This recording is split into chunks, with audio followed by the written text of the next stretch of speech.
Father Sergius by Leo Tolstoy. 1.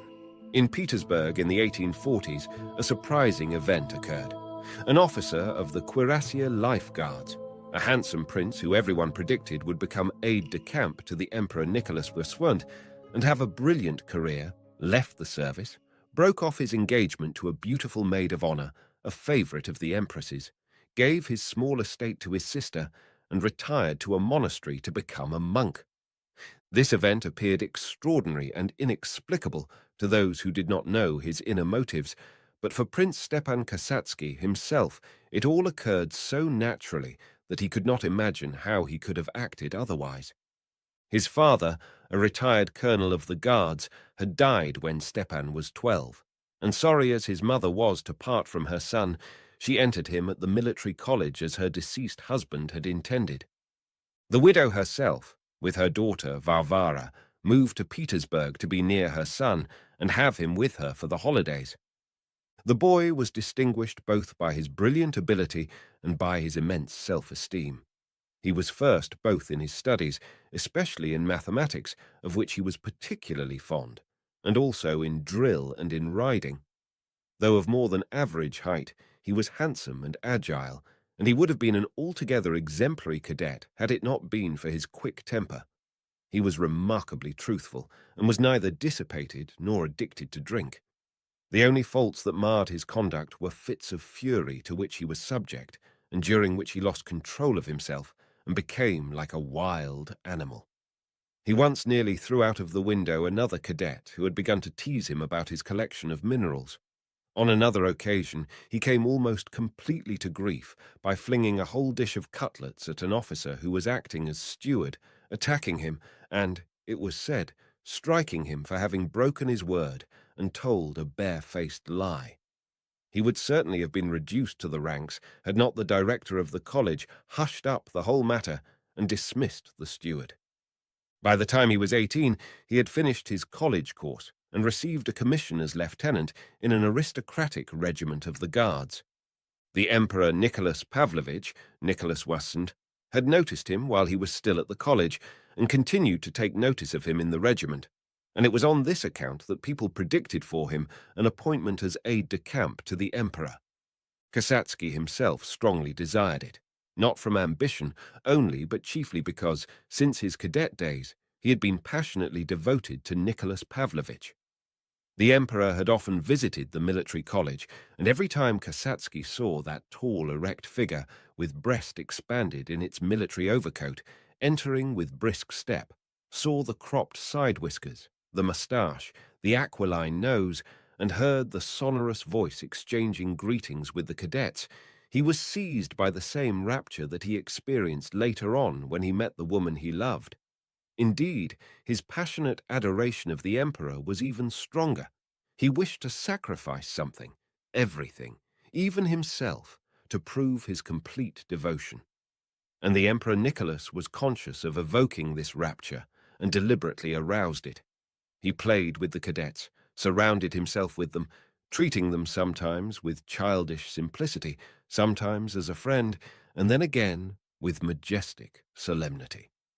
After that affair with the officer, Nicholas Pavlovich said nothing to Kasatsky, but when the latter approached, he waved him away theatrically, frowned, shook his finger at him, and afterwards, when leaving, said, "Remember that I know everything. There are some things I would rather not know, but they remain here," and he pointed to his heart.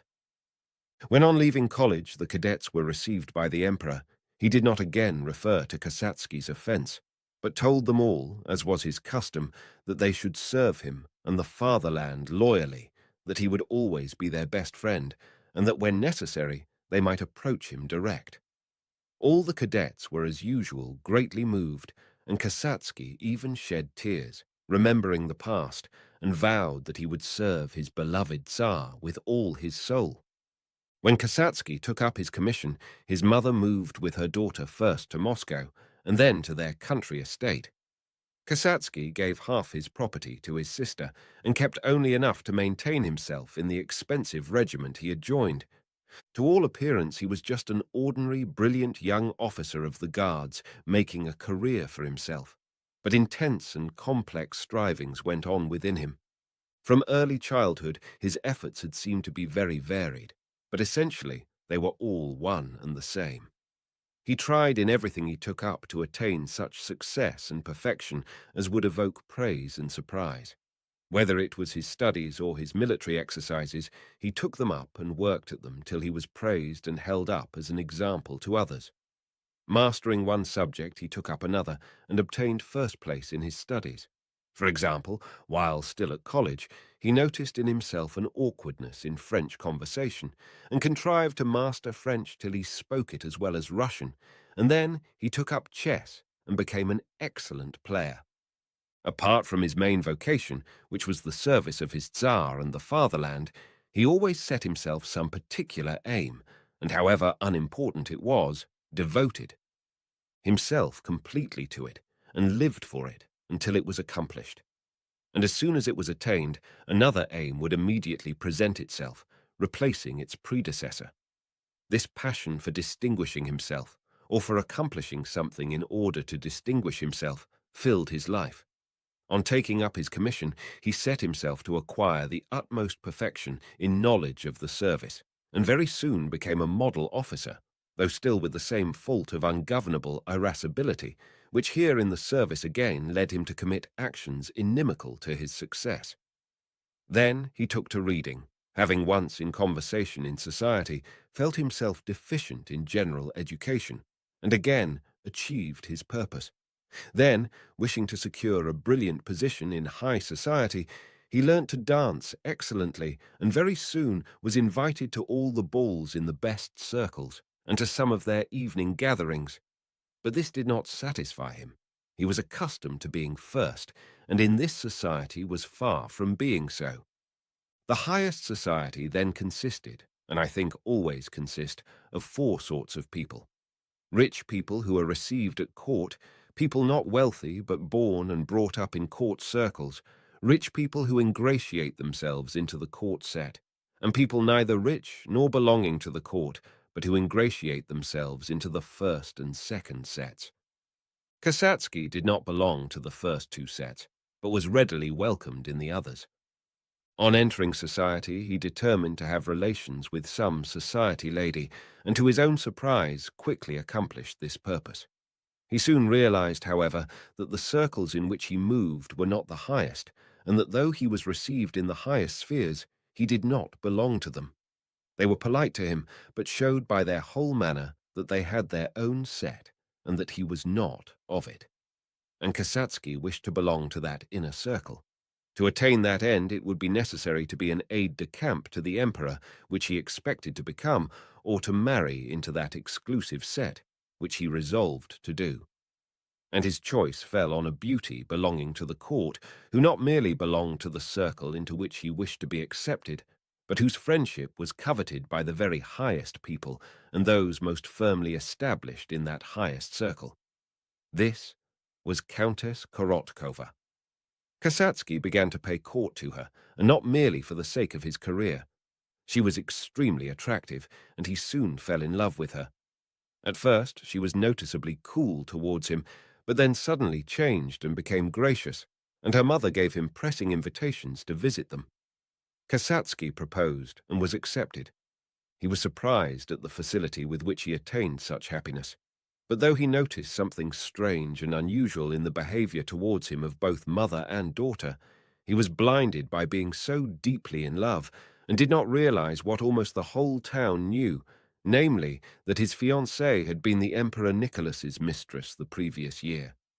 2 weeks before the day arranged for the wedding, Kasatsky was at Tsarskoe Selo, at his fiancée's country place. It was a hot day in May. He and his betrothed had walked about the garden and were sitting on a bench in a shady linden alley. Mary's white muslin dress suited her particularly well, and she seemed the personification of innocence and love as she sat, now bending her head, now gazing up at the very tall and handsome man who was speaking to her with particular tenderness and self-restraint, as if he feared by word or gesture to offend or sully her angelic purity. Kasatsky belonged to those men of the 1840s, they are now no longer to be found, who, while deliberately and without any conscientious scruples condoning impurity in themselves, required ideal and angelic purity in their women, regarded all unmarried women of their circle as possessed of such purity, and treated them accordingly. There was much that was false and harmful in this outlook, as concerning the laxity the men permitted themselves, but in regard to the women that old-fashioned view, sharply differing from that held by young people today who see in every girl merely a female seeking a mate, was, I think, of value. The girls, perceiving such adoration, endeavored with more or less success to be goddesses. Such was the view Kasatsky held of women, and that was how he regarded his fiancée. He was particularly in love that day, but did not experience any sensual desire for her. On the contrary, he regarded her with tender adoration as something unattainable. He rose to his full height, standing before her with both hands on his sabre. "I have only now realized what happiness a man can experience, and it is you, my darling, who have given me this happiness," he said with a timid smile. Endearments had not yet become usual between them, and feeling himself morally inferior, he felt terrified at this stage to use them to such an angel. "It is thanks to you that I have come to know myself. I have learnt that I am better than I thought. I have known that for a long time. That was why I began to love you." Nightingales trilled nearby, and the fresh leafage rustled, moved by a passing breeze. He took her hand and kissed it, and tears came into his eyes. She understood that he was thanking her for having said she loved him. He silently took a few steps up and down, and then approached her again and sat down. "You know, I have to tell you, I was not disinterested when I began to make love to you. I wanted to get into society, but later, how unimportant that became in comparison with you, when I got to know you. You are not angry with me for that?" She did not reply, but merely touched his hand. He understood that this meant, "No, I am not angry." "You said—" He hesitated. It seemed too bold to say. "You said that you began to love me. I believe it. But there is something that troubles you and checks your feeling. What is it?" "Yes, now or never," thought she. "He is bound to know of it anyway. But now he will not forsake me. Ah, if he should, it would be terrible." And she threw a loving glance at his tall, noble, powerful figure. She loved him now more than she had loved the Tsar, and apart from the imperial dignity would not have preferred the emperor to him. "Listen, I cannot deceive you. I have to tell you. You ask what it is? It is that I have loved before." She again laid her hand on his with an imploring gesture. He was silent. "You want to know who it was? It was the emperor. We all love him. I can imagine you, a schoolgirl at the institute." "No, it was later. I was infatuated, but it passed. I must tell you." "Well, what of it?" "No, it was not simply—" She covered her face with her hands. "What? You gave yourself to him?" She was silent. "His mistress?" She did not answer. He sprang up and stood before her with trembling jaws, pale as death. He now remembered how the emperor, meeting him on the Nevsky, had amiably congratulated him. "Oh God, what have I done? Stiva! Don't touch me! Don't touch me! Oh, how it pains!" He turned away and went to the house. There he met her mother. "What is the matter, Prince? I—" She became silent on seeing his face. The blood had suddenly rushed to his head. "You knew it, and used me to shield them. If you weren't a woman—" he cried, lifting his enormous fist, and turning aside, he ran away. Had his fiancée's lover been a private person, he would have killed him, but it was his beloved Tsar. Next day, he applied both for furlough and his discharge, and professing to be ill so as to see no one, he went away to the country. He spent the summer at his village arranging his affairs. When summer was over, he did not return to Petersburg, but entered a monastery and there became a monk. His mother wrote to try to dissuade him from this decisive step, but he replied that he felt God's call which transcended all other considerations. Only his sister, who was as proud and ambitious as he, understood him.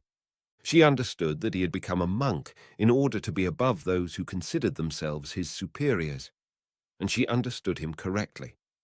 By becoming a monk, he showed contempt for all that seemed most important to others, and had seemed so to him while he was in the service, and he now ascended a height from which he could look down on those he had formerly envied. But it was not this alone, as his sister Varvara supposed, that influenced him. There was also in him something else, a sincere religious feeling which Varvara did not know, which intertwined itself with the feeling of pride and the desire for preeminence, and guided him. His disillusionment with Mary, whom he had thought of angelic purity, and his sense of injury, were so strong that they brought him to despair, and the despair led him to what? To God, to his childhood's faith, which had never been destroyed in him. 2. Kasatsky entered the monastery on the feast of the intercession of the Blessed Virgin. The abbot of that monastery was a gentleman by birth, a learned writer, and a starets. That is, he belonged to that succession of monks originating in Wallachia, who each choose a director and teacher whom they implicitly obey. This superior had been a disciple of the starets Ambrose, who was a disciple of Macarius, who was a disciple of the starets Leonid, who was a disciple of Porcy Velichkovsky. To this abbot, Kasatsky submitted himself as to his chosen director. Here in the monastery, besides the feeling of ascendancy over others that such a life gave him, he felt much as he had done in the world. He found satisfaction in attaining the greatest possible perfection outwardly as well as inwardly. As in the regiment, he had been not merely an irreproachable officer, but had even exceeded his duties and widened the borders of perfection. So also as a monk he tried to be perfect, and was always industrious, abstemious, submissive, and meek, as well as pure, both in deed and in thought, and obedient. This last quality in particular made life far easier for him. If many of the demands of life in the monastery, which was near the capital and much frequented, did not please him and were temptations to him, they were all nullified by obedience. It is not for me to reason. My business is to do the task set me, whether it be standing beside the relics, singing in the choir, or making up accounts in the monastery guest-house. All possibility of doubt about anything was silenced by obedience to the starets. Had it not been for this, he would have been oppressed by the length and monotony of the church services, the bustle of the many visitors, and the bad qualities of the other monks. As it was, he not only bore it all joyfully, but found in it solace and support. I don't know why it is necessary to hear the same prayers several times a day, but I know that it is necessary, and knowing this, I find joy in them. His director told him that as material food is necessary for the maintenance of the life of the body, so spiritual food, the church prayers, is necessary for the maintenance of the spiritual life. He believed this, and though the church services, for which he had to get up early in the morning, were a difficulty, they certainly calmed him and gave him joy. This was the result of his consciousness of humility and the certainty that whatever he had to do, being fixed by the starets, was right. The interest of his life consisted not only in an ever greater and greater subjugation of his will, but in the attainment of all the Christian virtues, which at first seemed to him easily attainable. He had given his whole estate to his sister and did not regret it. He had no personal claims. Humility towards his inferiors was not merely easy for him, but afforded him pleasure. Even victory over the sins of the flesh, greed and lust, was easily attained. His director had specially warned him against the latter sin, but Kasatsky felt free from it and was glad. One thing only tormented him, the remembrance of his fiancée, and not merely the remembrance, but the vivid image of what might have been. Involuntarily he recalled a lady he knew who had been a favorite of the emperor's, but had afterwards married and become an admirable wife and mother. The husband had a high position, influence, and honor, and a good and penitent wife. In his better hours, Kasatsky was not disturbed by such thoughts, and when he recalled them at such times, he was merely glad to feel that the temptation was past. But there were moments when all that made up his present life suddenly grew dim before him. Moments when, if he did not cease to believe in the aims he had set himself, he ceased to see them and could evoke no confidence in them, but was seized by a remembrance of, and, terrible to say, a regret for, the change of life he had made. The only thing that saved him in that state of mind was obedience and work, and the fact that the whole day was occupied by prayer. He went through the usual forms of prayer. He bowed in prayer. He even prayed more than usual, but it was lip service only, and his soul was not in it. This condition would continue for a day, or sometimes for 2 days, and would then pass of itself. But those days were dreadful. Kasatsky felt that he was neither in his own hands nor in God's, but was subject to something else. All he could do then was to obey the starets, to restrain himself, to undertake nothing, and simply to wait. In general, all this time, he lived not by his own will, but by that of the starets, and in this obedience he found a special tranquillity. So he lived in his first monastery for 7 years. At the end of the 3rd year, he received the tonsure and was ordained to the priesthood by the name of Sergius. The profession was an important event in his inner life. He had previously experienced a great consolation and spiritual exaltation when receiving communion, and now, when he himself officiated, the performance of the preparation filled him with ecstatic and deep emotion. But subsequently, that feeling became more and more deadened, and once when he was officiating in a depressed state of mind, he felt that the influence produced on him by the service would not endure, and it did, in fact, weaken, till only the habit remained.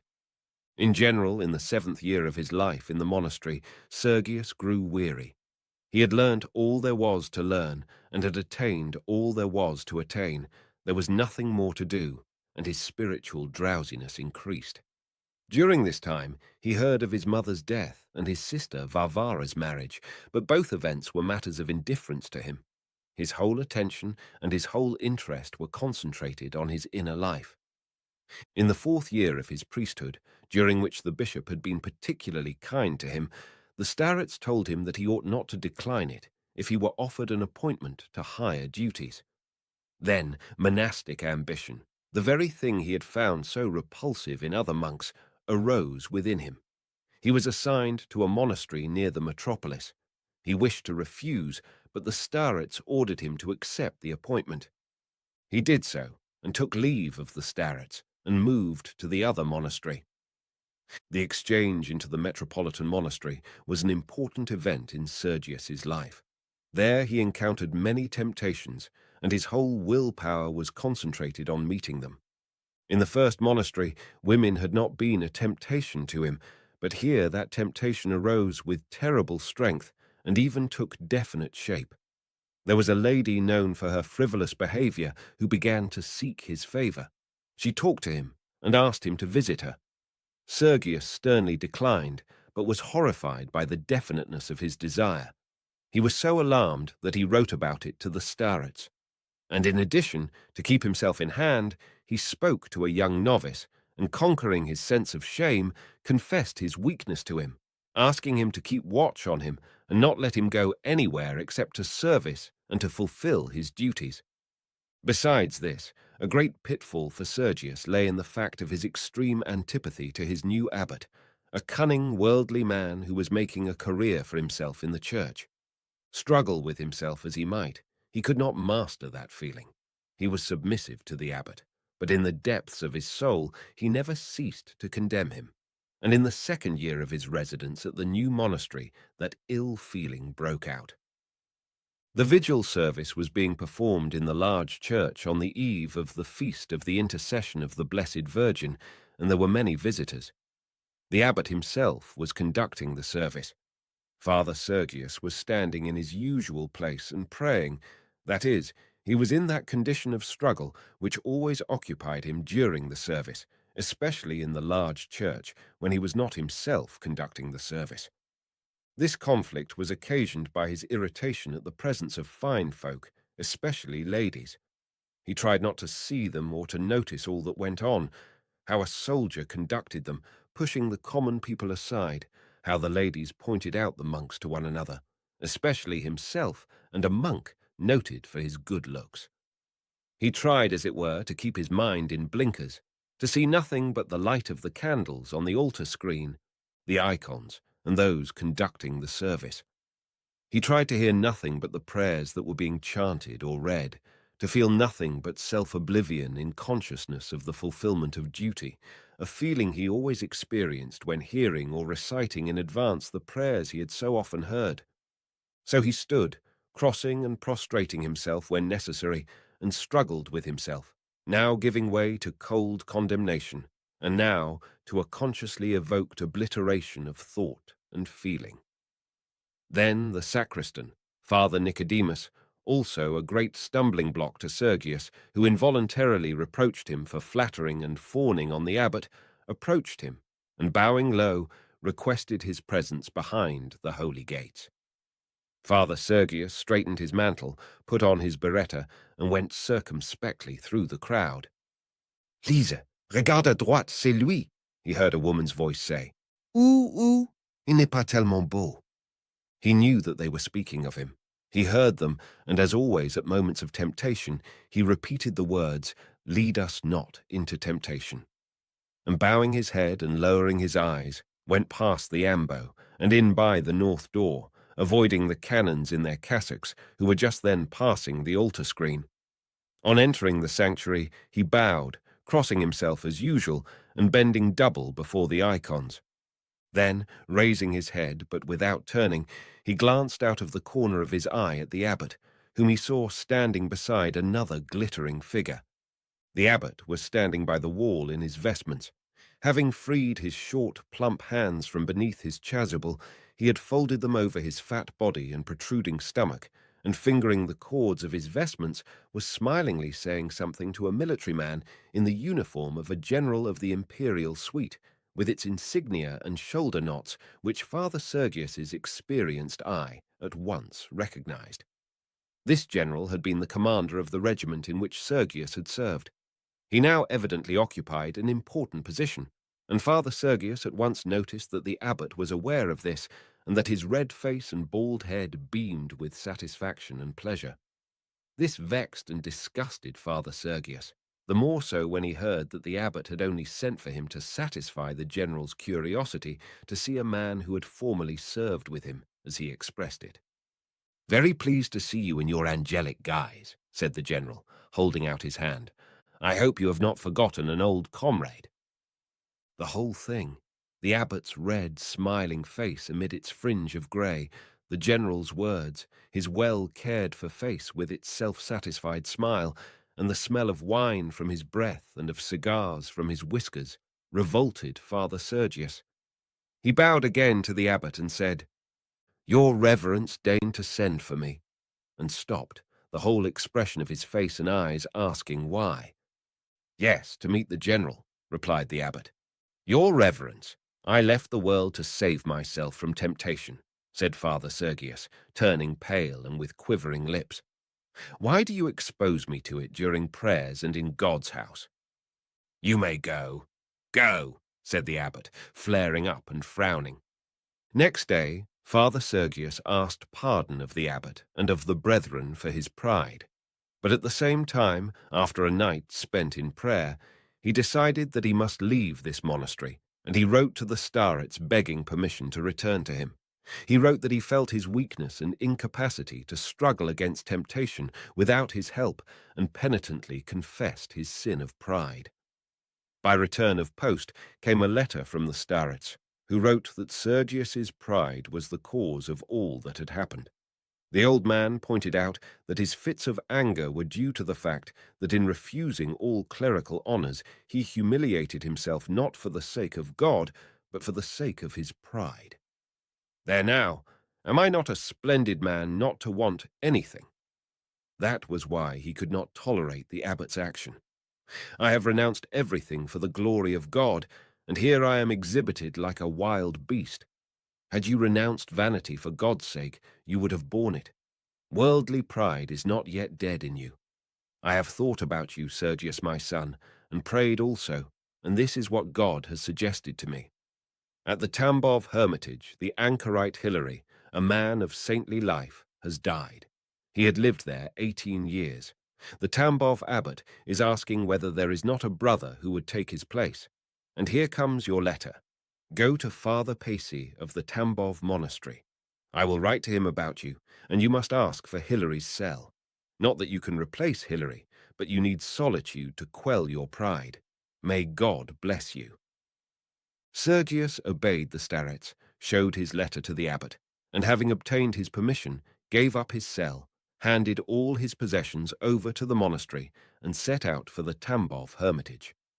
There the abbot, an excellent manager of merchant origin, received Sergius simply and quietly, and placed him in Hilary's cell, at first assigning to him a lay brother, but afterwards leaving him alone, at Sergius's own request. The cell was a dual cave, dug into the hillside, and in it Hilary had been buried. In the back part was Hilary's grave, while in the front was a niche for sleeping, with a straw mattress, a small table, and a shelf with icons and books.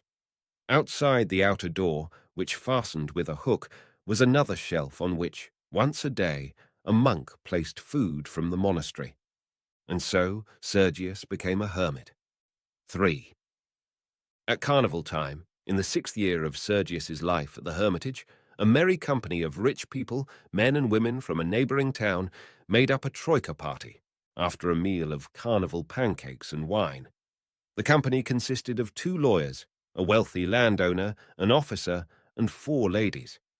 One lady was the officer's wife, another the wife of the landowner, the third his sister, a young girl, and the fourth a divorcee, beautiful, rich, and eccentric, who amazed and shocked the town by her escapades. The weather was excellent, and the snow-covered roads smooth as a floor.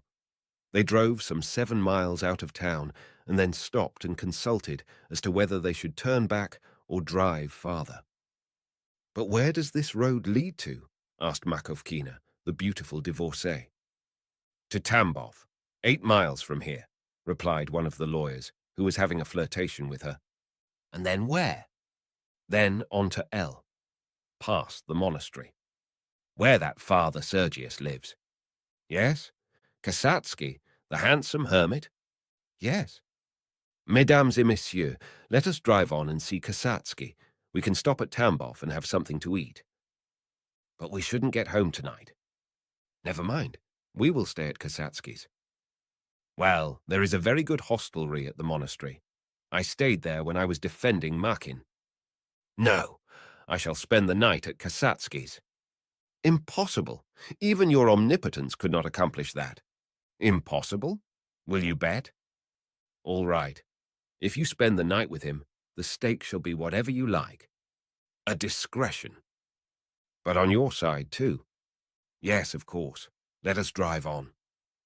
Vodka was handed to the drivers, and the party got out a box of pies, wine, and sweets for themselves. The ladies wrapped up in their white dogskins.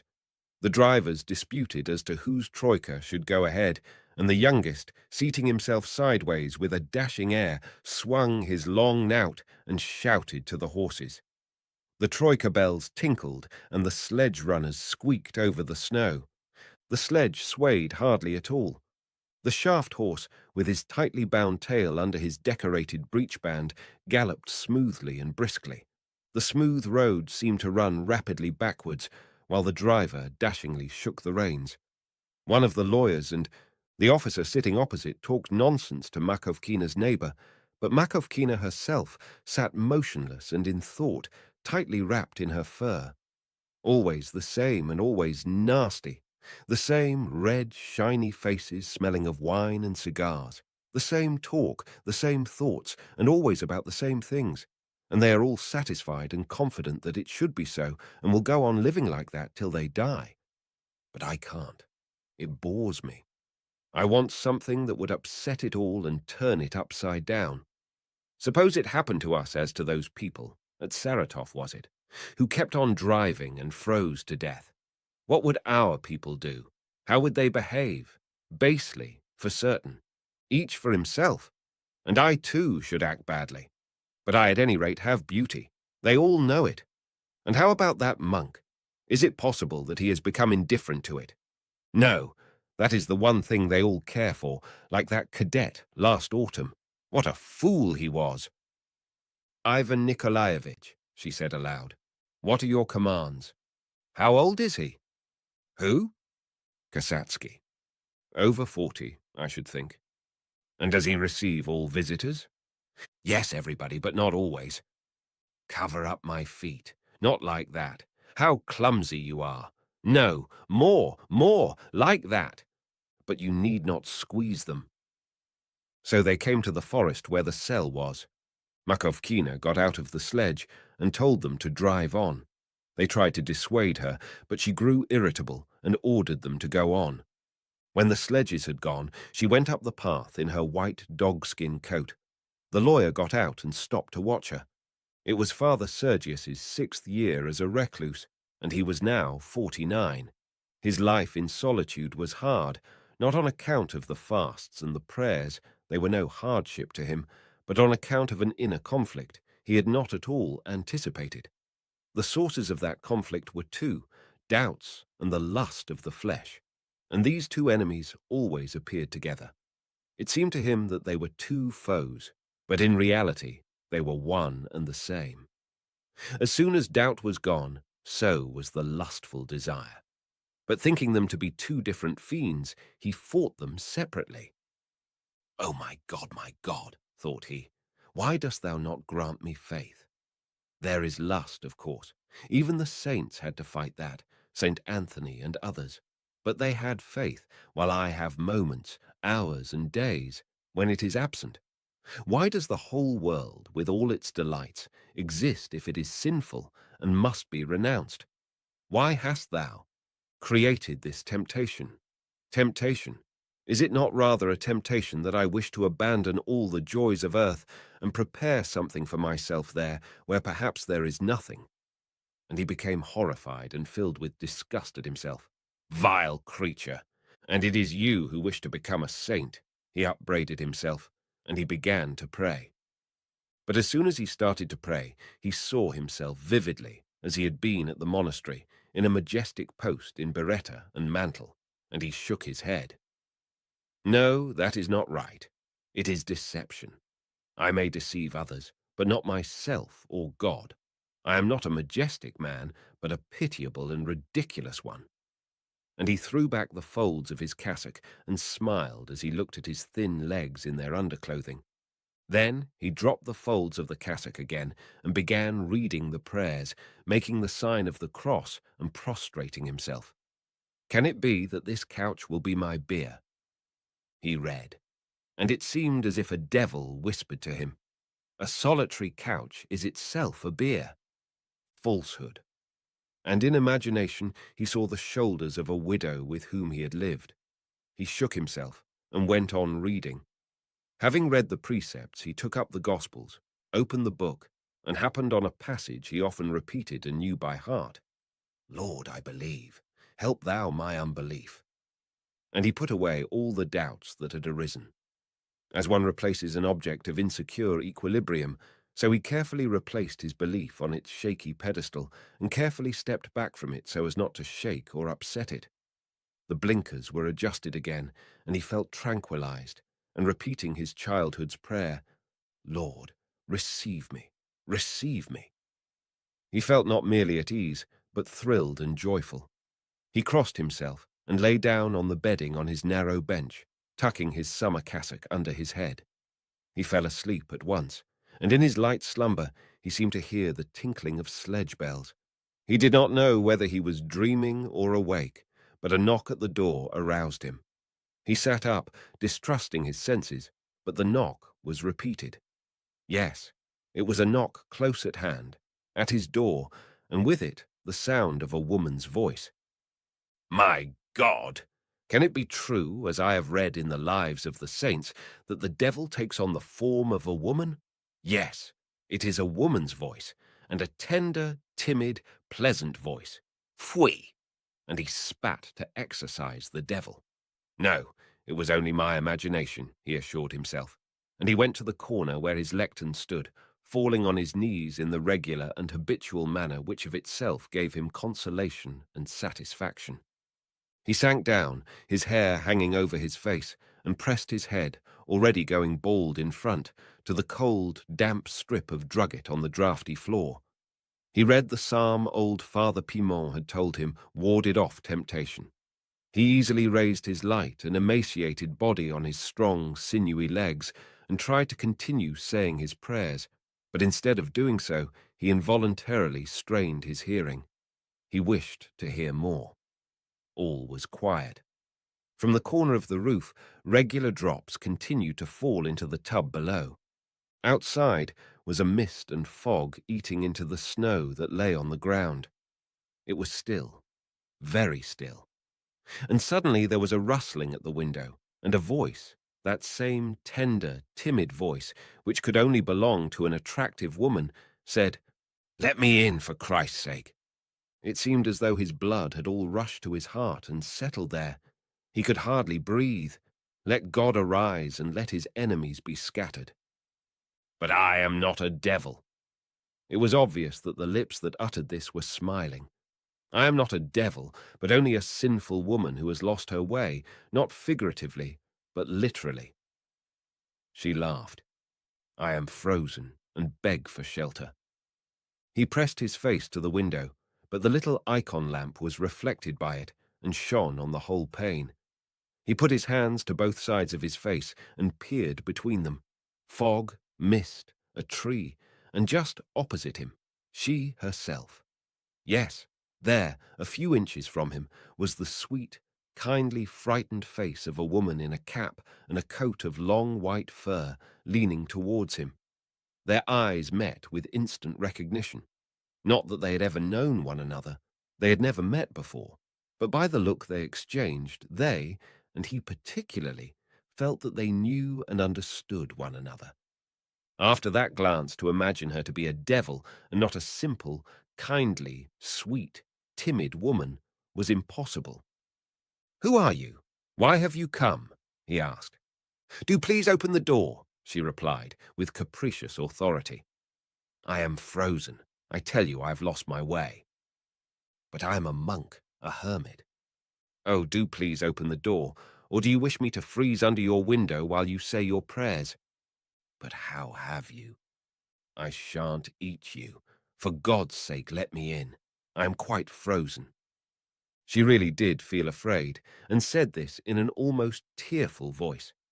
He stepped back from the window and looked at an icon of the Saviour in his crown of thorns. "Lord, help me! Lord, help me!" he exclaimed, crossing himself and bowing low. Then he went to the door, and opening it into the tiny porch, felt for the hook that fastened the outer door and began to lift it. He heard steps outside. She was coming from the window to the door. "Ah!" she suddenly exclaimed, and he understood that she had stepped into the puddle that the dripping from the roof had formed at the threshold. His hands trembled, and he could not raise the hook of the tightly closed door. "Oh, what are you doing? Let me in. I'm all wet. I'm frozen. You are thinking about saving your soul and are letting me freeze to death." He jerked the door towards him, raised the hook, and without considering what he was doing, pushed it open with such force that it struck her. "Oh, pardon," he suddenly exclaimed, reverting completely to his old manner with ladies. She smiled on hearing that pardon. He is not quite so terrible after all, she thought. "It's all right. It is you who must pardon me," she said, stepping past him. "I should never have ventured, but such an extraordinary circumstance." "If you please," he uttered, and stood aside to let her pass him. A strong smell of fine scent, which he had long not encountered, struck him. She went through the little porch into the cell where he lived. He closed the outer door without fastening the hook and stepped in after her. "Lord Jesus Christ, Son of God, have mercy on me, a sinner. Lord, have mercy on me, a sinner," he prayed unceasingly, not merely to himself, but involuntarily moving his lips. "If you please," he said to her again. She stood in the middle of the room, moisture dripping from her to the floor as she looked him over. Her eyes were laughing. "Forgive me for having disturbed your solitude, but you see what a position I am in. It all came about from our starting from town for a sledge drive, and my making a bet that I would walk back by myself from the Vorobevka to the town. But then I lost my way, and if I had not happened to come upon your cell—" She began lying, but his face confused her so that she could not continue, but became silent.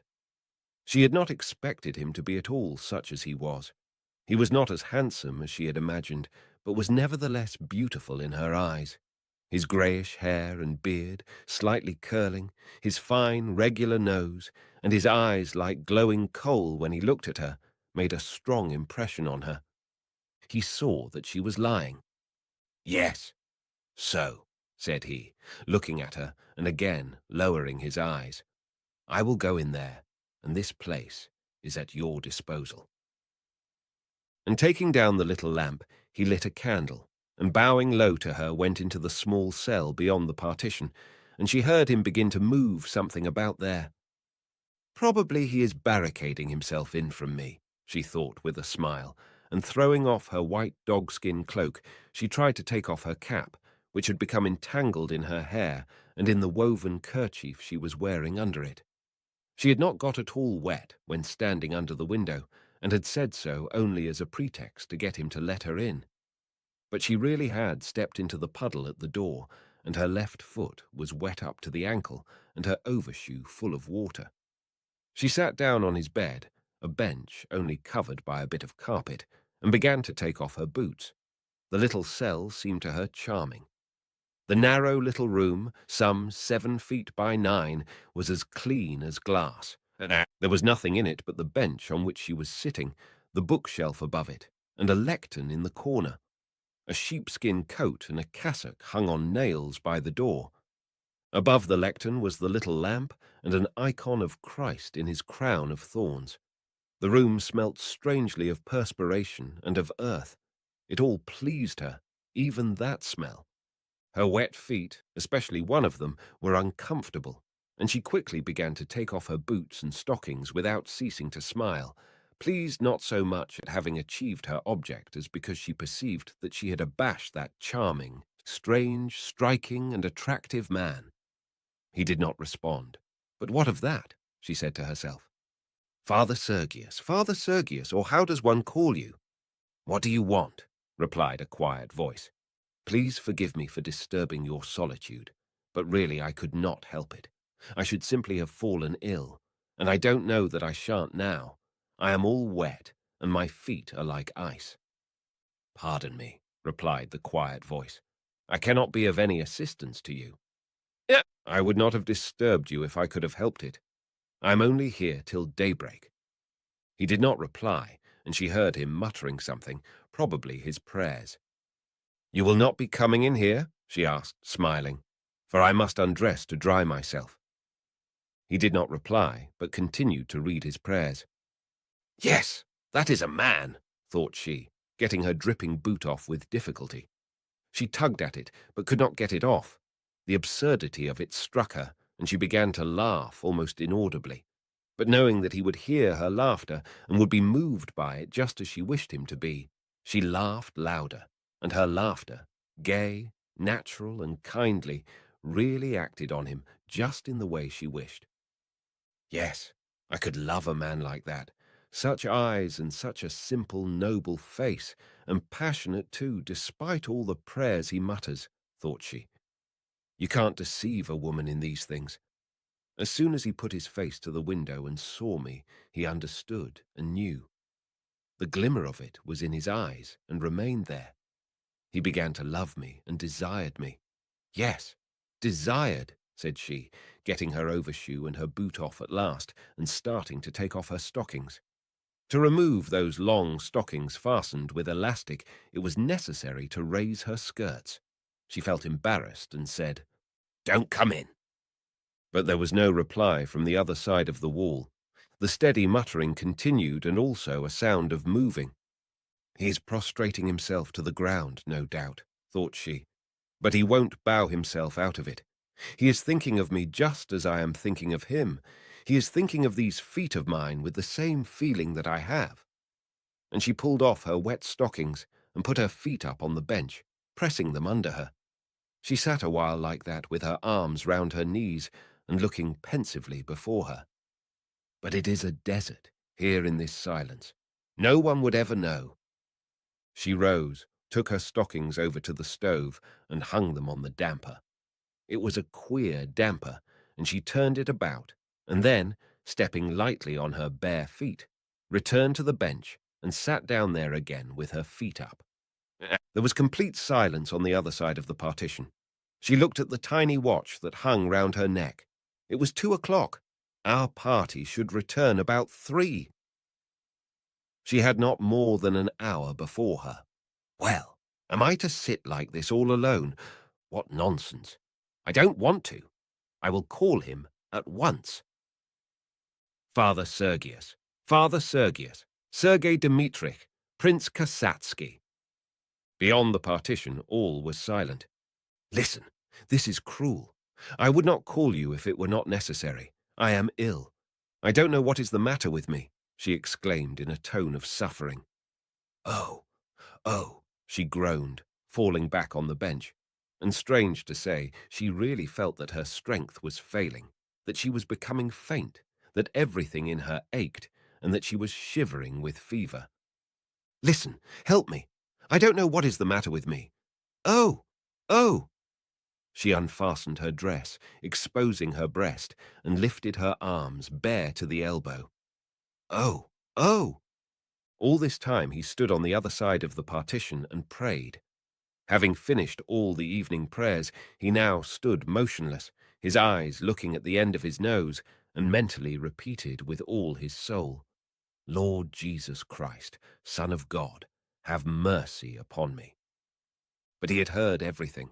He had heard how the silk rustled when she took off her dress, how she stepped with bare feet on the floor, and had heard how she rubbed her feet with her hand. He felt his own weakness, and that he might be lost at any moment. That was why he prayed unceasingly. He felt rather as the hero in the fairy tale must have felt when he had to go on without looking round.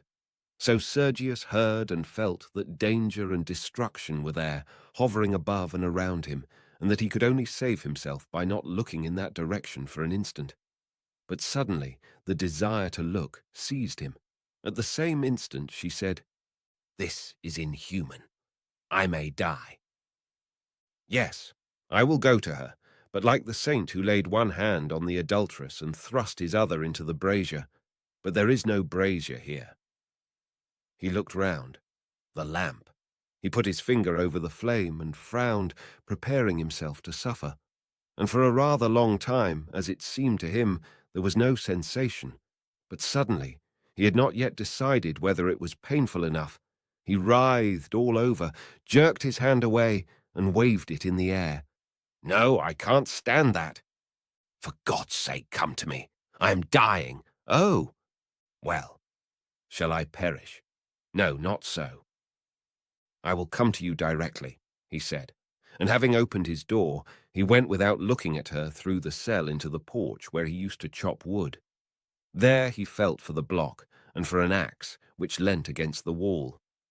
Immediately, he said, and taking up the axe with his right hand, he laid the forefinger of his left hand on the block, swung the axe, and struck with it below the second joint.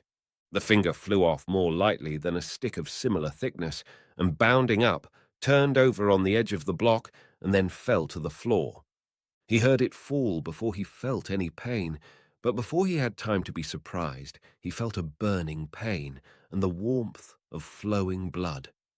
He hastily wrapped the stump in the skirt of his cassock, and pressing it to his hip, went back into the room, and standing in front of the woman, lowered his eyes and asked in a low voice, What do you want?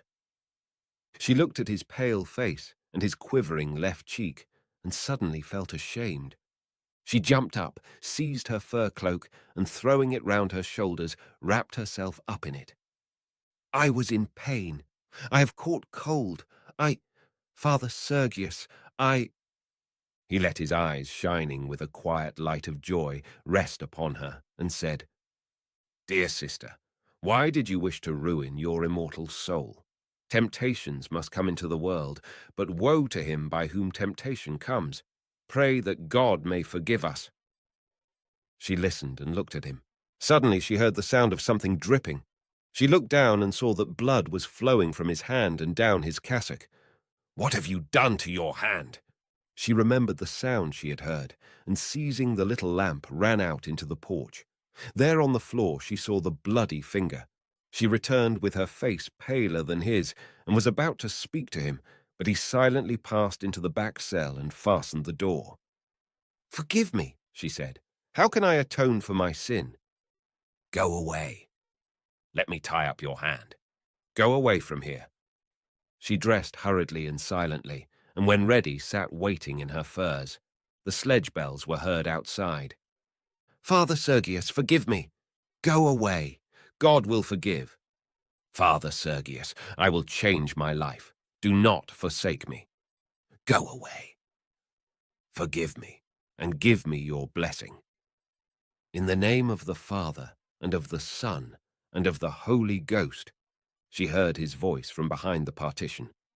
"Go." She burst into sobs and left the cell. The lawyer came forward to meet her. "Well, I see I have lost the bet. It can't be helped. Where will you sit?" "It is all the same to me." She took a seat in the sledge, and did not utter a word all the way home. A year later she entered a convent as a novice, and lived a strict life under the direction of the hermit Arseny, who wrote letters to her at long intervals. 4. Father Sergius lived as a recluse for another 7 years. At first he accepted much of what people brought him: tea, sugar, white bread, milk, clothing, and firewood. But as time went on, he led a more and more austere life, refusing everything superfluous, and finally he accepted nothing but rye bread once a week. Everything else that was brought to him he gave to the poor who came to him. He spent his entire time in his cell, in prayer, or in conversation with callers, who became more and more numerous as time went on. Only 3 times a year did he go out to church, and when necessary, he went out to fetch water and wood. The episode with Makovkina had occurred after 5 years of his hermit life. That occurrence soon became generally known: her nocturnal visit, the change she underwent, and her entry into a convent. From that time, Father Sergius's fame increased. More and more visitors came to see him, other monks settled down near his cell, and a church was erected there, and also a hostelry. His fame, as usual exaggerating his feats, spread ever more and more widely. People began to come to him from a distance, and began bringing invalids to him whom they declared he cured. His first cure occurred in the 8th year of his life as a hermit. It was the healing of a 14-year-old boy, whose mother brought him to Father Sergius, insisting that he should lay his hand on the child's head. It had never occurred to Father Sergius that he could cure the sick. He would have regarded such a thought as a great sin of pride. But the mother who brought the boy implored him insistently, falling at his feet and saying, "Why do you, who heal others, refuse to help my son?" She besought him in Christ's name. When Father Sergius assured her that only God could heal the sick, she replied that she only wanted him to lay his hands on the boy and pray for him. Father Sergius refused and returned to his cell, but next day, it was in autumn and the nights were already cold. On going out for water, he saw the same mother with her son, a pale boy of 14, and was met by the same petition. He remembered the parable of the unjust judge, and though he had previously felt sure that he ought to refuse, he now began to hesitate, and having hesitated, took to prayer and prayed until a decision formed itself in his soul. This decision was that he ought to accede to the woman's request, and that her faith might save her son. As for himself, he would in this case be but an insignificant instrument chosen by God. And going out to the mother, he did what she asked, laid his hand on the boy's head and prayed. The mother left with her son, and a month later the boy recovered, and the fame of the holy healing power of the starets Sergius, as they now called him, spread throughout the whole district. After that, not a week passed without sick people coming, riding or on foot, to Father Sergius. And having acceded to one petition, he could not refuse others, and he laid his hands on many and prayed. Many recovered, and his fame spread more and more. So 7 years passed in the monastery, and 13 in his hermit's cell. He now had the appearance of an old man. His beard was long and grey, but his hair, though thin, was still black and curly. 5. For some weeks Father Sergius had been living with one persistent thought, whether he was right in accepting the position in which he had not so much placed himself as been placed by the archimandrite and the abbot. That position had begun after the recovery of the 14-year-old boy. From that time, with each month, week, and day that passed, Sergius felt his own inner life wasting away and being replaced by external life. It was as if he had been turned inside out. Sergius saw that he was a means of attracting visitors and contributions to the monastery, and that therefore the authorities arranged matters in such a way as to make as much use of him as possible. For instance, they rendered it impossible for him to do any manual work. He was supplied with everything he could want, and they only demanded of him that he should not refuse his blessing to those who came to seek it. For his convenience, they appointed days when he would receive. They arranged a reception room for men, and a place was railed in so that he should not be pushed over by the crowds of women visitors, and so that he could conveniently bless those who came. They told him that people needed him, and that fulfilling Christ's law of love, he could not refuse their demand to see him, and that to avoid them would be cruel. He could not but agree with this, but the more he gave himself up to such a life, the more he felt that what was internal became external, and that the fount of living water within him dried up, and that what he did now was done more and more for men and less for God. Whether he admonished people, or simply blessed them, or prayed for the sick, or advised people about their lives, or listened to expressions of gratitude from those he had helped by precepts, or alms, or healing, as they assured him, he could not help being pleased at it, and could not be indifferent to the results of his activity and to the influence he exerted. He thought himself a shining light, and the more he felt this, the more was he conscious of a weakening, a dying down of the divine light of truth that shone within him. In how far is what I do for God, and in how far is it for men? That was the question that insistently tormented him, and to which he was not so much unable to give himself an answer as unable to face the answer. In the depth of his soul, he felt that the devil had substituted an activity for men in place of his former activity for God. He felt this because, just as it had formerly been hard for him to be torn from his solitude, so now that solitude itself was hard for him. He was oppressed and wearied by visitors, but at the bottom of his heart he was glad of their presence and glad of the praise they heaped upon him. There was a time when he decided to go away and hide. He even planned all that was necessary for that purpose. He prepared for himself a peasant's shirt, trousers, coat, and cap. He explained that he wanted these to give to those who asked, and he kept these clothes in his cell, planning how he would put them on, cut his hair short, and go away. First, he would go some 300 versts by train, then he would leave the train and walk from village to village. He asked an old man who had been a soldier how he tramped, what people gave him, and what shelter they allowed him. The soldier told him where people were most charitable, and where they would take a wanderer in for the night, and Father Sergius intended to avail himself of this information.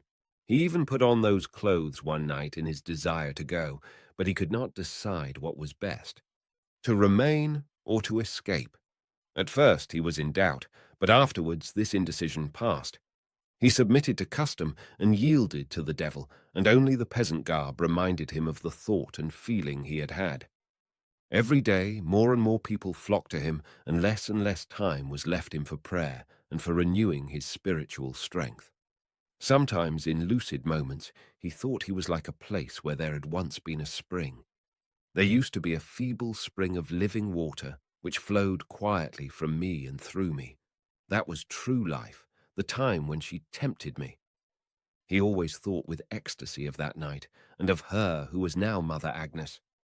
She had tasted of that pure water, but since.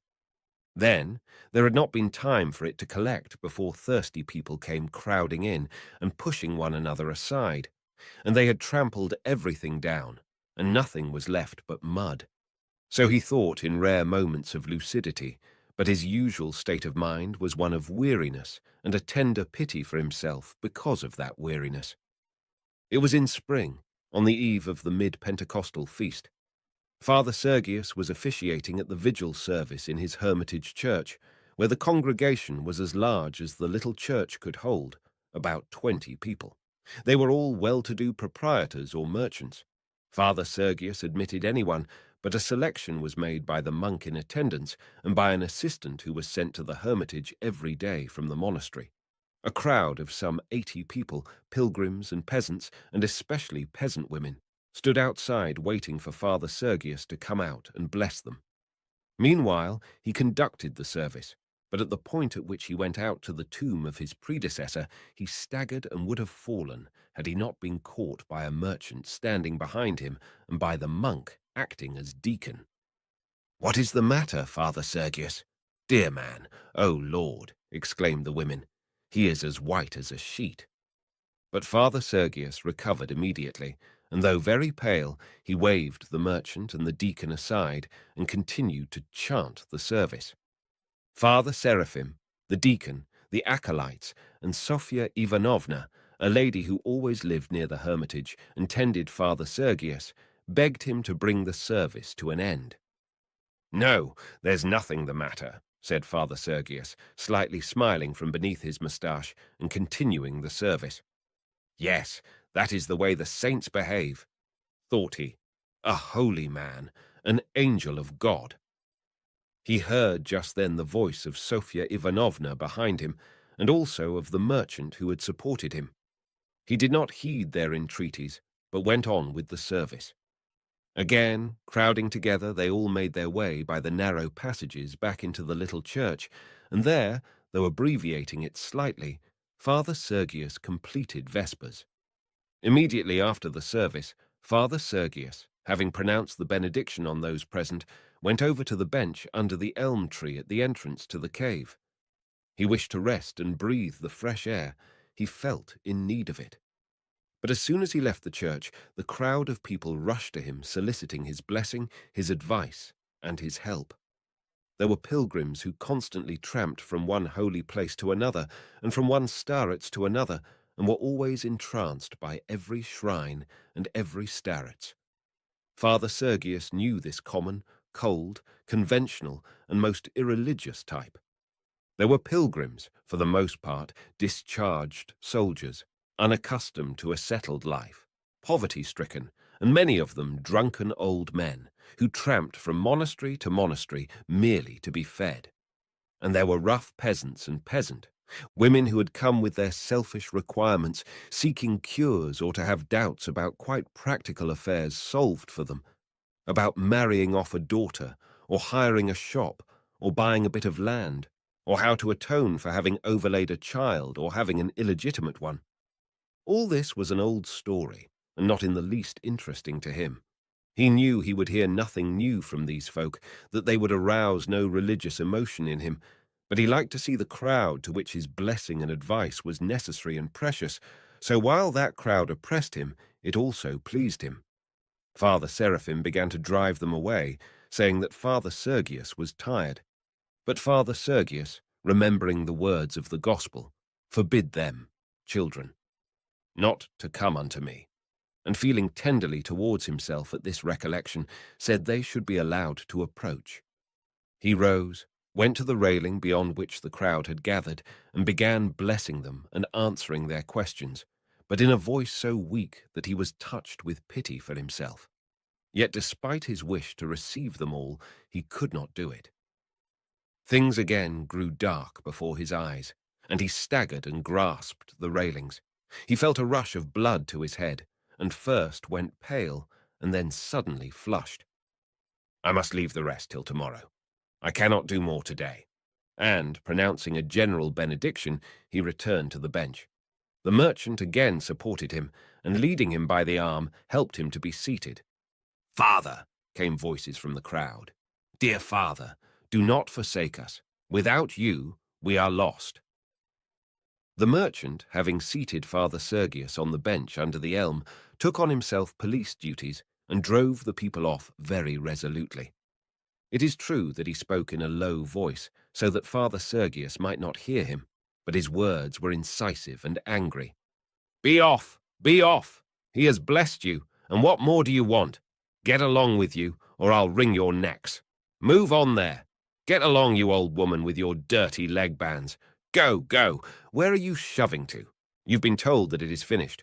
Tomorrow will be as God wills, but for today he has finished." "Father, only let my eyes have a glimpse of his dear face," said an old woman. "I'll glimpse you. Where are you shoving to?" Father Sergius noticed that the merchant seemed to be acting roughly, and in a feeble voice told the attendant that the people should not be driven away. He knew that they would be driven away all the same, and he much desired to be left alone and to rest, but he sent the attendant with that message to produce an impression. All right, all right. I'm not driving them away. I'm only remonstrating with them," replied the merchant. "You know they wouldn't hesitate to drive a man to death. They have no pity. They only consider themselves. You've been told you cannot see him. Go away, tomorrow." And he got rid of them all. He took all these pains because he liked order and liked to domineer and drive the people away, but chiefly because he wanted to have Father Sergius to himself. He was a widower with an only daughter who was an invalid and unmarried, and whom he had brought 1,400 versts to Father Sergius to be healed. For 2 years past, he had been taking her to different places to be cured, first to the university clinic in the chief town of the province, but that did no good. Then to a peasant in the province of Samara, where she got a little better, then to a doctor in Moscow, to whom he paid much money, but this did no good at all. Now he had been told that Father Sergius wrought cures and had brought her to him. So when all the people had been driven away, he approached Father Sergius, and suddenly falling on his knees loudly exclaimed, "Holy Father, bless my afflicted offspring that she may be healed of her malady. I venture to prostrate myself at your holy feet." And he placed one hand on the other, cup-wise. He said and did all this as if he were doing something clearly and firmly appointed by law and usage, as if one must and should ask for a daughter to be cured in just this way, and no other.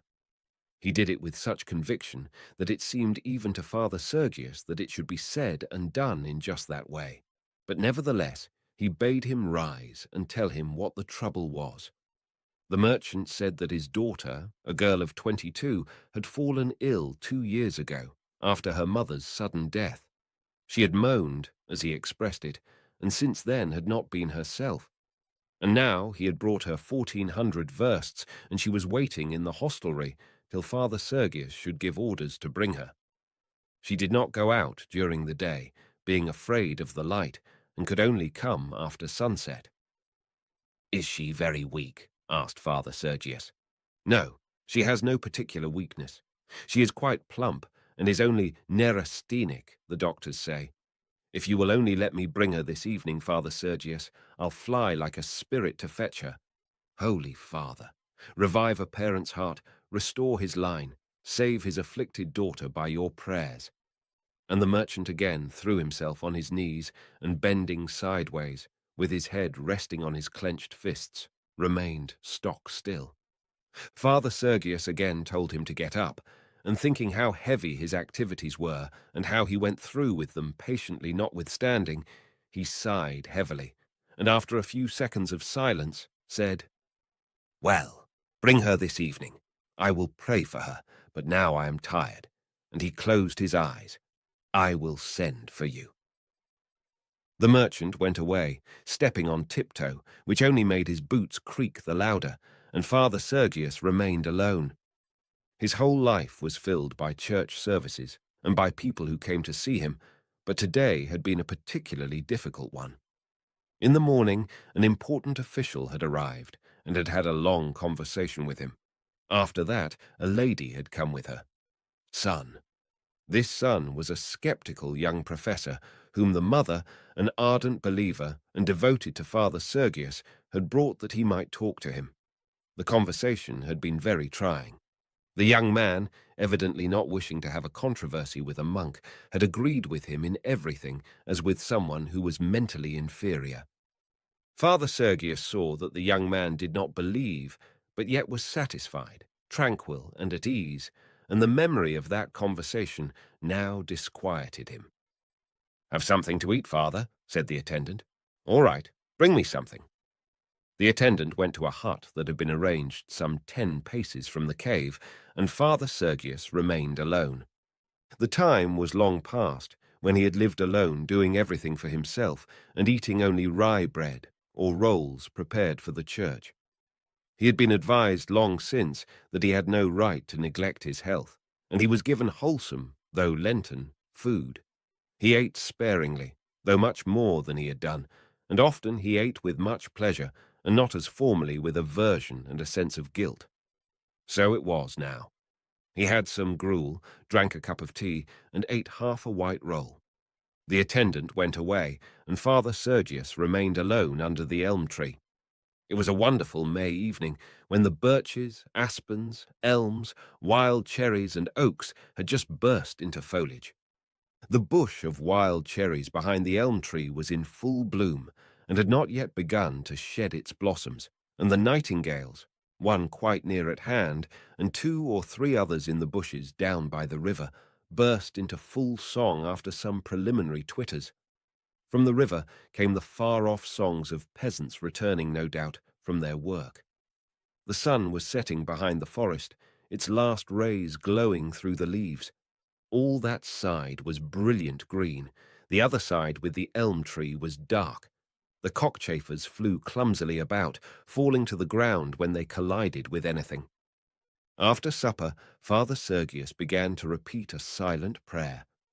"O Lord Jesus Christ, Son of God, have mercy upon us." And then he read a psalm, and suddenly, in the middle of the psalm, a sparrow flew out from the bush, alighted on the ground, and hopped towards him, chirping as it came. But then it took fright at something and flew away. He said a prayer which referred to his abandonment of the world, and hastened to finish it in order to send for the merchant with the sick daughter. She interested him in that she presented a distraction, and because both she and her father considered him a saint whose prayers were efficacious. Outwardly, he disavowed that idea, but in the depths of his soul he considered it to be true. He was often amazed that this had happened, that he, Stepan Kasatsky, had come to be such an extraordinary saint and even a worker of miracles. But of the fact that he was such, there could not be the least doubt. He could not fail to believe in the miracles he himself witnessed, beginning with the sick boy and ending with the old woman who had recovered her sight when he had prayed for her. Strange as it might be, it was so. Accordingly, the merchant's daughter interested him as a new individual who had faith in him, and also as a fresh opportunity to confirm his healing powers and enhance his fame. They bring people 1,000 versts and write about it in the papers. The emperor knows of it, and they know of it in Europe, in unbelieving Europe, thought he. And suddenly he felt ashamed of his vanity, and again began to pray. "Lord, King of heaven, Comforter, Soul of truth, come and enter into me and cleanse me from all sin and save and bless my soul. Cleanse me from the sin of worldly vanity that troubles me," he repeated. And he remembered how often he had prayed about this, and how vain till now his prayers had been in that respect. His prayers worked miracles for others, but in his own case, God had not granted him liberation from this petty passion. He remembered his prayers at the commencement of his life at the hermitage, when he prayed for purity, humility, and love, and how it seemed to him then that God heard his prayers.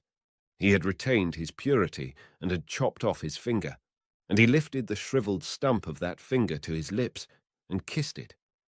It seemed to him now that he had been humble then, when he had always seemed loathsome to himself on account of his sinfulness, and when he remembered the tender feelings with which he had then met an old man who was bringing a drunken soldier to him to ask alms, and how he had received her, it seemed to him that he had then possessed love also.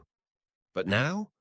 And he asked himself whether he loved anyone, whether he loved Sofya Ivanovna or Father Seraphim, whether he had any feeling of love for all who had come to him that day. For that learned young man with whom he had had that instructive discussion in which he was concerned only to show off his own intelligence, and that he had not lagged behind the times in knowledge. He wanted and needed their love, but felt none towards them. He now had neither love, nor humility, nor purity. He was pleased to know that the merchant's daughter was 22, and he wondered whether she was good-looking. When he inquired whether she was weak, he really wanted to know if she had feminine charm. "Can I have fallen so low?" he thought. "Lord, help me, restore me, my Lord and God." And he clasped his hands and began to pray. The nightingales burst into song. A cockchafer knocked against him and crept up the back of his neck. He brushed it off. But does he exist?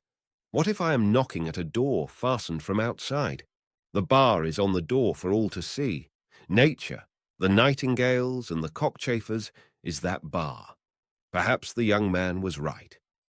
And he began to pray aloud. He prayed for a long time, till these thoughts vanished, and he again felt calm and confident. He rang the bell and told the attendant to say that the merchant might bring his daughter to him now. The merchant came, leading his daughter by the arm. He led her into the cell and immediately left her. She was a very fair girl, plump and very short, with a pale, frightened, childish face and a much developed feminine figure. Father Sergius remained seated on the bench at the entrance, and when she was passing and stopped beside him for his blessing, he was aghast at himself for the way he looked at her figure. As she passed by him, he was acutely conscious of her femininity, though he saw by her face that she was sensual and feeble-minded. He rose and went into the cell. She was sitting on a stool waiting for him, and when he entered, she rose. "I want to go back to Papa," she said. "Don't be afraid," he replied. "What are you suffering from?" "I am in pain all over," she said, and suddenly her face lit up with a smile. "You will be well," said he. "Pray." "What is the use of praying? I have prayed, and it does no good," and she continued to smile. "I want you to pray for me and lay your hands on me. I saw you in a dream." "How did you see me?" "I saw you put your hands on my breast like that." She took his hand and pressed it to her breast. "Just here." He yielded his right hand to her. "What is your name?" he asked, trembling all over and feeling that he was overcome and that his desire had already passed beyond control. "Marie." "Why?" She took his hand and kissed it, and then put her arm round his waist and pressed him to herself. "What are you doing?" he said. "Marie, you are a devil." "Oh, perhaps. What does it matter?" And embracing him, she sat down with him on the bed. At dawn, he went out into the porch. "Can this all have happened? Her father will come, and she will tell him everything. She is a devil. What am I to do? Here is the axe with which I chopped off my finger." He snatched up the axe and moved back towards the cell. The attendant came up. "Do you want some wood chopped? Let me have the axe." Sergius yielded up the axe and entered the cell. She was lying there asleep. He looked at her with horror and passed on beyond the partition, where he took down the peasant clothes and put them on. Then he seized a pair of scissors, cut off his long hair, and went out along the path down the hill to the river, where he had not been for more than 3 years. A road ran beside the river, and he went along it and walked till noon. Then he went into a field of rye and lay down there. Towards evening he approached a village, but without entering it, went towards the cliff that overhung the river. There he again lay down to rest. It was early morning, half an hour before sunrise. All was damp and gloomy, and a cold early wind was blowing from the west. Yes, I must end it all. There is no God. But how am I to end it? Throw myself into the river? I can swim and should not drown. Hang myself? Yes, just throw this sash over a branch. This seemed so feasible and so easy that he felt horrified. As usual, at moments of despair, he felt the need of prayer, but there was no one to pray to. There was no God. He lay down, resting on his arm, and suddenly such a longing for sleep overcame him that he could no longer support his head on his hand, but stretched out his arm, laid his head upon it, and fell asleep. But that sleep lasted only for a moment. He woke up immediately and began not to dream, but to remember. He saw himself as a child in his mother's home in the country. A carriage drives up, and out of it steps Uncle Nicholas Sergievich, with his long, spade-shaped black beard, and with him Pashenka, a thin little girl with large, mild eyes and a timid, pathetic face. And into their company of boys Pashenka is brought, and they have to play with her, but it is dull. She is silly, and it ends by their making fun of her and forcing her to show how she can swim. She lies down on the floor and shows them, and they all laugh and make a fool of her. She sees this and blushes red in patches and becomes more pitiable than before, so pitiable that he feels ashamed and can never forget that crooked, kindly, submissive smile. And Sergius remembered having seen her since then. Long after, just before he became a monk, she had married a landowner who squandered all her fortune and was in the habit of beating her. She had had 2 children, a son and a daughter, but the son had died while still young, and Sergius remembered having seen her very wretched. Then again, he had seen her in the monastery when she was a widow. She had been still the same, not exactly stupid, but insipid, insignificant, and pitiable. She had come with her daughter and her daughter's fiancé. They were already poor at that time, and later on he had heard that she was living in a small provincial town and was very poor. Why am I thinking about her? He asked himself, but he could not cease doing so. Where is she? How is she getting on? Is she still as unhappy as she was then when she had to show us how to swim on the floor? But why should I think about her? What am I doing? I must put an end to myself. And again he felt afraid, and again, to escape from that thought, he went on thinking about Pashenka. So he lay for a long time, thinking now of his unavoidable end, and now of Pashenka. She presented herself to him as a means of salvation. At last he fell asleep, and in his sleep he saw an angel who came to him and said, "Go to Pashenka and learn from her what you have to do, what your sin is, and wherein lies your salvation." He awoke, and having decided that this was a vision sent by God, he felt glad and resolved to do what had been told him in the vision. He knew the town where she lived. It was some 300 versts, 200 miles away, and he set out to walk there. 6. Pashenka had already long ceased to be Pashenka and had become old, withered, wrinkled Praskovya Mikhailovna, mother-in-law of that failure, the drunken official Mavrikyev. She was living in the country town where he had had his last appointment, and there she was supporting the family, her daughter, her ailing neurasthenic son-in-law, and her 5 grandchildren. She did this by giving music lessons to tradesmen's daughters, giving 4 and sometimes 5 lessons a day of an hour each, and earning in this way some 60 rubles, £6, a month.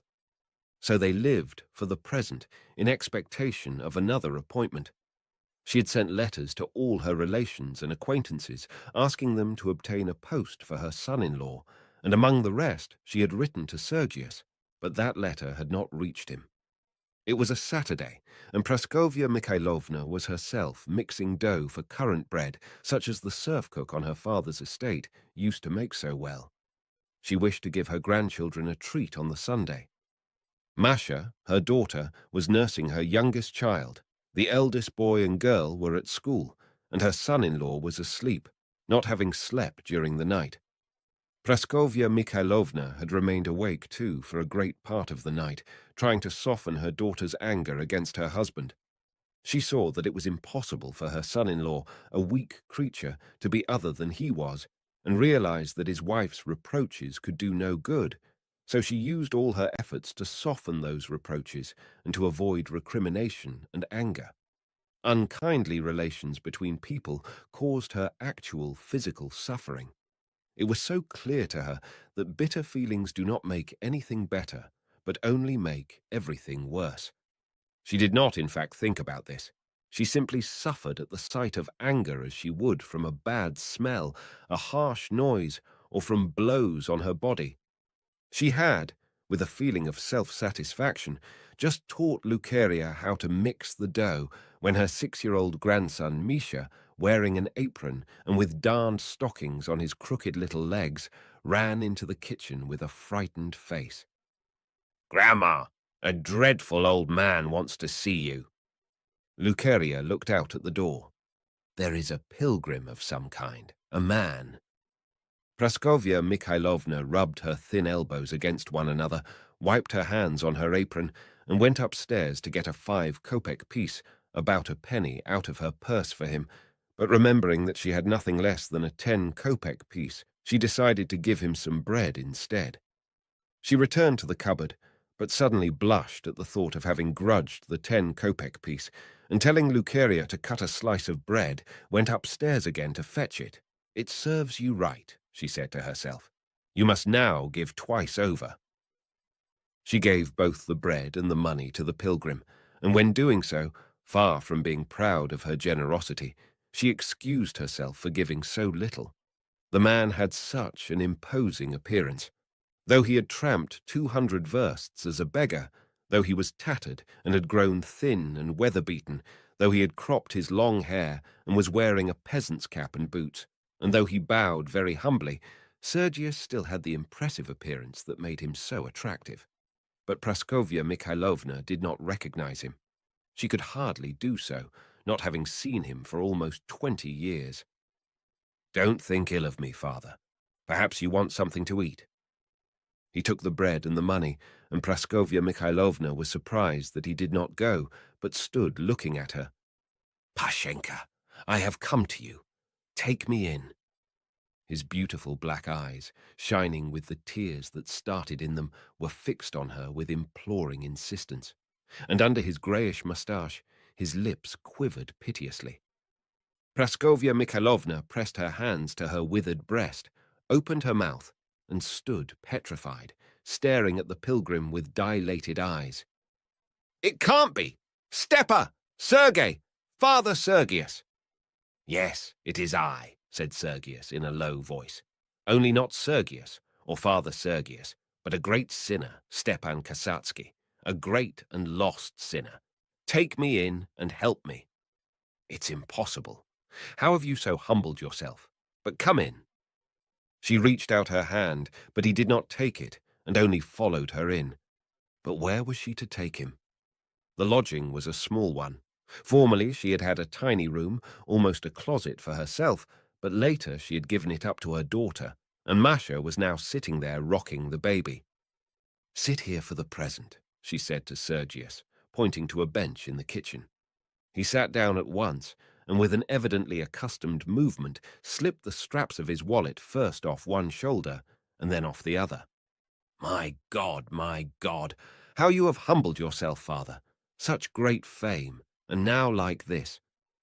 Sergius did not reply, but only smiled meekly, placing his wallet under the bench on which he sat.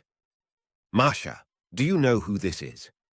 And in a whisper, Praskovya Mikhailovna told her daughter who he was, and together they then carried the bed and the cradle out of the tiny room and cleared it for Sergius.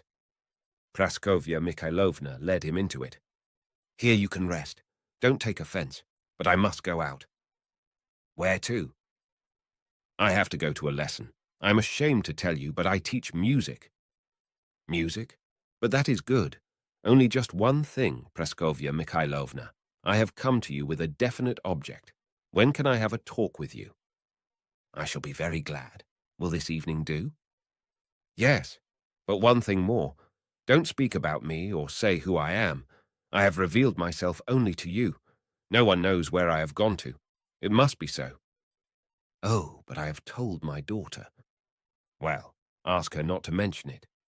And Sergius took off his boots, lay down, and at once fell asleep after a sleepless night and a walk of nearly 30 miles. When Praskovya Mikhailovna returned, Sergius was sitting in the little room waiting for her. He did not come out for dinner, but had some soup and gruel which Luceria brought him. "How is it that you have come back earlier than you said?" asked Sergius. "Can I speak to you now? How is it that I have the happiness to receive such a guest? I have missed one of my lessons. That can wait. I had always been planning to go to see you.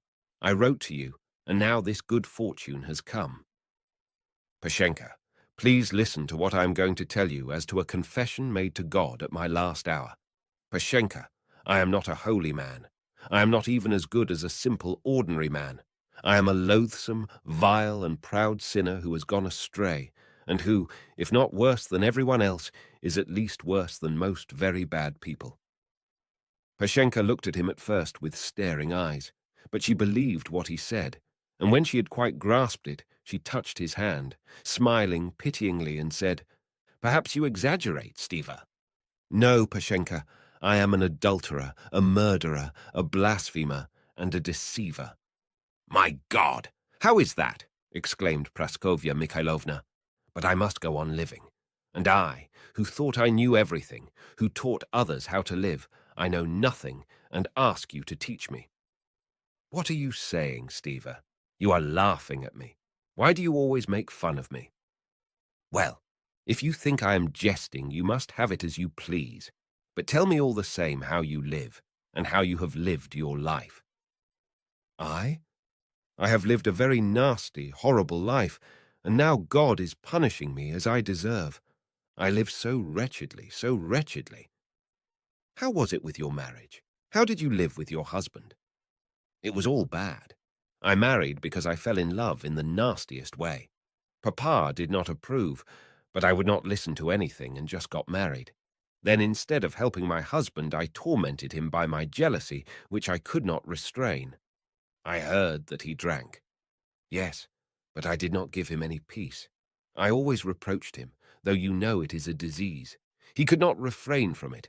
I now remember how I tried to prevent his having it, and the frightful scenes we had." And she looked at Kasatsky with beautiful eyes, suffering from the remembrance. Kasatsky remembered how he had been told that Pashenka's husband used to beat her, and now, looking at her thin, withered neck with prominent veins behind her ears and her scanty coil of hair, half grey, half auburn, he seemed to see just how it had occurred. "Then I was left with 2 children and no means at all." "But you had an estate." "Oh, we sold that while Vasya was still alive, and the money was all spent. We had to live, and like all our young ladies, I did not know how to earn anything. I was particularly useless and helpless, so we spent all we had. I taught the children and improved my own education a little, and then Mitya fell ill when he was already in the 4th form, and God took him. Masha fell in love with Vanya, my son-in-law, and, well, he is well-meaning but unfortunate. He is ill." "Mama," her daughter's voice interrupted her, "take Mitya. I can't be in 2 places at once." Praskovya Mikhailovna shuddered, but rose and went out of the room, stepping quickly in her patched shoes. She soon came back with a boy of 2 in her arms, who threw himself backwards and grabbed at her shawl with his little hands. "Where was I? Oh, yes, he had a good appointment here, and his chief was a kind man too, but Vanya could not go on and had to give up his position." "What is the matter with him?" "Neurasthenia. It is a dreadful complaint. We consulted a doctor who told us he ought to go away, but we had no means. I always hope it will pass of itself. He has no particular pain, but—" "Luceria!" cried an angry and feeble voice. "She is always sent away when I want her. Mamma—" "I'm coming." Praskovya Mikhailovna again interrupted herself. "He has not had his dinner yet. He can't eat with us." She went out and arranged something, and came back wiping her thin, dark hands. "So that is how I live. I always complain and am always dissatisfied. But thank God the grandchildren are all nice and healthy, and we can still live. But why talk about me?" But what do you live on? Well, I earn a little. How I used to dislike music, but how useful it is to me now. Her small hand lay on the chest of drawers beside which she was sitting, and she drummed an exercise with her thin fingers. How much do you get for a lesson? Sometimes a rouble, sometimes 50 kopecks, or sometimes 30. They are all so kind to me. And do your pupils get on well? Asked Kasatsky with a slight smile. Praskovya Mikhailovna did not at first believe that he was asking seriously, and looked inquiringly into his eyes. Some of them do. One of them is a splendid girl, the butcher's daughter, such a good, kind girl. If I were a clever woman, I ought, of course, with the connections Papa had, to be able to get an appointment for my son-in-law. But as it is, I have not been able to do anything, and have brought them all to this, as you see. Yes, yes, said Kasatsky, lowering his head. And how is it, Pashenka? Do you take part in church life? Oh, don't speak of it. I am so bad that way, and have neglected it so. I keep the fasts with the children, and sometimes go to church, and then again, sometimes I don't go for months. I only send the children. But why don't you go yourself? To tell the truth, she blushed, I am ashamed, for my daughter's sake and the children's, to go there in tattered clothes, and I haven't anything else. Besides, I am just lazy. And do you pray at home? I do. But what sort of prayer is it? Only mechanical. I know it should not be like that, but I lack real religious feeling. The only thing is that I know how bad I am. Yes, yes, that's right, said Kasatsky, as if approvingly. I'm coming! I'm coming! She replied to a call from her son-in-law, and tidying her scanty plait, she left the room. But this time, it was long before she returned. When she came back, Kasatsky was sitting in the same position, his elbows resting on his knees and his head bowed, but his wallet was strapped on his back. When she came in, carrying a small tin lamp without a shade, he raised his fine, weary eyes and sighed very deeply. I did not tell them who you are, she began timidly. I only said that you are a pilgrim, a nobleman, and that I used to know you. Come into the dining room for tea. No.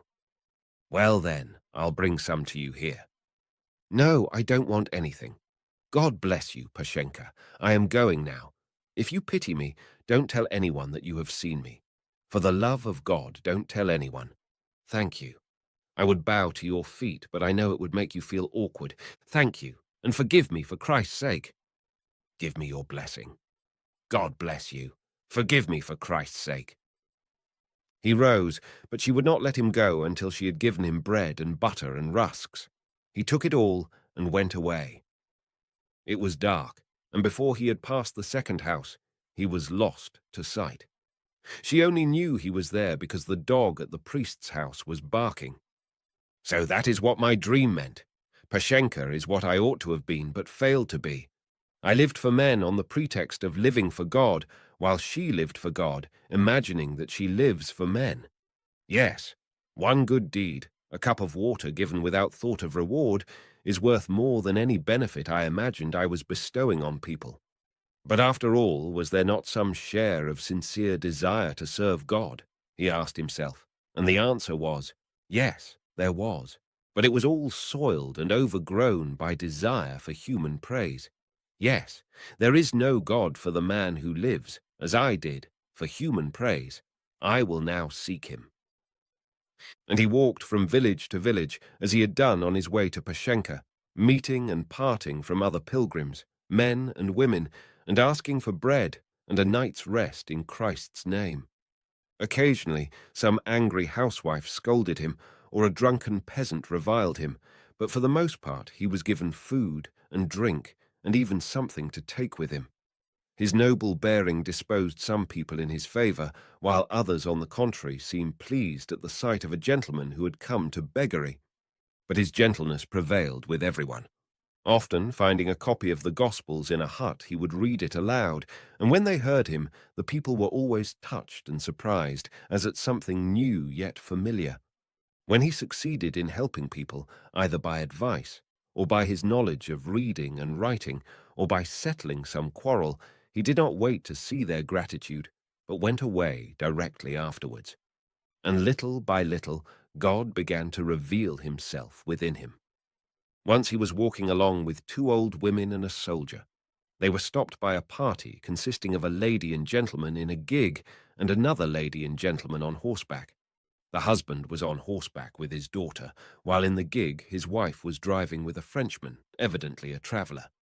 The party stopped to let the Frenchman see the pilgrims who, in accord with a popular Russian superstition, tramped about from place to place instead of working. They spoke French, thinking that the others would not understand them.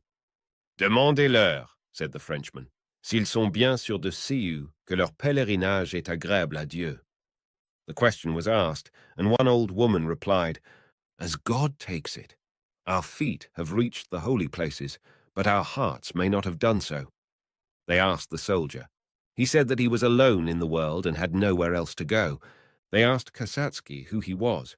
"A servant of God." "Qu'est-ce qu'il dit?" "Il ne répond pas. Il dit qu'il est un serviteur de Dieu. Cela doit être un fils de prêtre. Il a de la race." "Avez-vous de la petite monnaie?"